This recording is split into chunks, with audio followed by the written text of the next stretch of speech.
बनारस की एक रामलीला मंडली रामलीला खेलने तुलसी गांव आई हुई थी। मंडली में 22-24 कलाकार थे जो गांव के ही एक आदमी के यहाँ रुके थे। वहीं सभी कलाकार रिहर्सल करते और खाना बनाते खाते थे। पंडित कृपाराम दुबे उस रामलीला मंडली के निर्देशक थे। वे हारमोनियम पर बैठ के मंच संचालन करते थे और फौजदार शर्मा साज सज्जा और रामलीला से जुड़ी अन्य व्यवस्था देखते थे।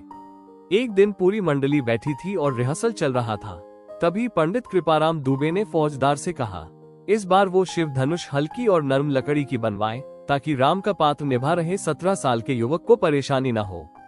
पिछली बार धनुष तोड़ने में समय लग गया था। इस बात पर फौजदार कुपित हो गया क्योंकि लीला की साज सज्जा और अन्य व्यवस्था वही देखता था और पिछला धनुष भी वही बनवाया था। इस बात को लेकर पंडित जी और फौजदार में से कहा सुनी हो गई। फौजदार पंडित जी से काफी नाराज था और पंडित जी से बदला लेने को सोच लिया था। संयोग से अगले दिन सीता स्वयंवर और शिव धनुष भंग का मंचन होना था। फौजदार मंडली जिसके घर रुकी थी उनके घर गया और कहा, रामलीला में लोहे के एक छड़ की जरूरत आन पड़ी है, दे दीजिए। गृहस्वामी ने उसे एक बड़ा और मोटा लोहे का छड़ दे दिया। छड़ लेके फौजदार दूसरे गांव के लोहार के पास गया और उसे धनुष का आकार दिलवा लाया।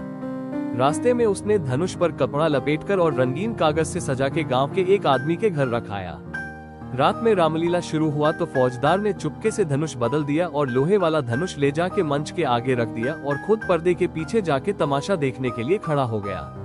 रामलीला शुरू हुआ। पंडित जी हारमोनियम पर राम चरणों में भाव विभोर होकर रामचरितमानस के दोहे का पाठ कर रहे थे।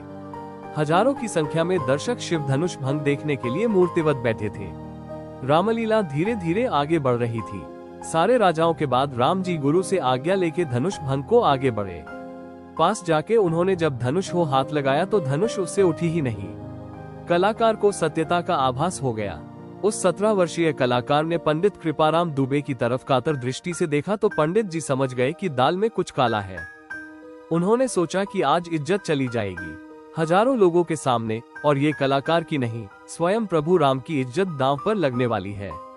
पंडित जी ने कलाकार को आंखों से रुकने और धनुष की प्रदक्षिणा करने का संकेत किया और स्वयं को मर्यादा पुरुषोत्तम के चरणों में समर्पित करते हुए आंखें बंद करके उंगलियां हारमोनियम पर रख दी और राम जी की स्तुति करनी शुरू। जिन लोगों ने ये लीला अपनी आंखों से देखी थी, बाद में उन्होंने बताया कि इस इशारे के बाद जैसे ही पंडित जी ने आंखें बंद करके हारमोनियम पर हाथ रखा, हारमोनियम से उसी पल दिव्य सुर निकलने लगे। वैसा वादन करते हुए किसी ने पंडित जी को कभी नहीं देखा था। सारे दर्शक मूर्तिवत हो गए।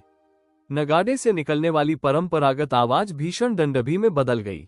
पेट्रोमैक्स की धीमी रोशनी बढ़ने लगी और पूरा पंडाल अद्भुत आकाशीय प्रकाश से रह रह के प्रकाशमान हो रहा था। दर्शकों के कुछ समझ में नहीं आ रहा था कि क्या हो रहा है और क्यों हो रहा। पंडित जी खुद को राम चरणों में आत्मार्पित कर चुके थे और जैसे ही उन्होंने चौपाई कहा, लेत चढ़ावत खैंचित गाधे, काहू न लखा देख सबू ठाणे तेही छन राम मध्य धनु तोरा, भरे भुवन धुनी घोर कठोरा। पंडित जी के चौपाई पड़ते ही आसमान में भीषण बिजली कड़की और मंच पर रखे लोहे के धनुष को कलाकार ने 2 भागों में तोड़ दिया। पंडित जी के चौपाई पड़ते ही आसमान में भीषण बिजली कड़की और मंच पर रखे लोहे के धनुष को कलाकार ने 2 भागों में तोड़ दिया। लोग बताते हैं कि ये सब कैसे हुआ और कब हुआ। किसी ने कुछ नहीं देखा, सब एक पल में हो गया। धनुष टूटने के बाद सब स्थिति अगले ही पल सामान्य हो गई। पंडित जी मंच के बीच गए और टूटे धनुष और कलाकार के सन्मुख दंडवत हो गए।